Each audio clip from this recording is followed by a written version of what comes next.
সত্যি একদম সত্যি।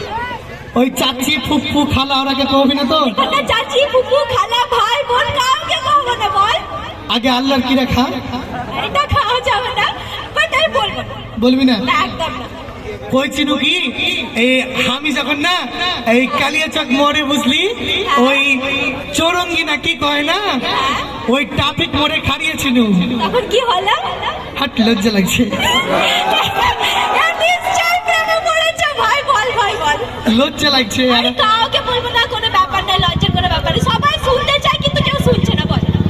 এই আমি ওই চৌরঙ্গির ওখানে খাড়িয়েছিল হ্যাঁ, তারপর? ওই কালিয়াচক কারবালা ময়দানে গোপুটুর অনুষ্ঠান হচ্ছে না, হ্যাঁ, ওইখানে হচ্ছে। ওঠে আসার লেগে হ্যাঁ, দিয়ে ওখানে একটা দোকানে খাড়িয়েছিল কিনা হ্যাঁ। দিয়ে একটা মানে মানে একটা মেয়ে এসেছিল, আরে ফেস ছিল ফেস, তারপর তারপরে মানে ওখানে সব লোকজন ছিল কিনা, হ্যাঁ, তারপর কি হয়েছে? ওখানে আমিও ছিল, দিয়ে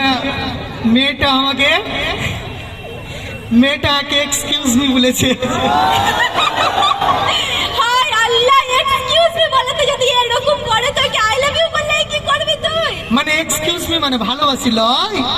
একে ধরে কেউ মারো তো, এর জীবনে কখনো বিয়ে হবে না। এক্সকিউজ মি মানে ভালোবাসি ভাবছে। হ্যাট, কাউকে কইও না জি, ঠিক আছে? এই তোমরা আচ্ছা কেমন লাগলো? আরো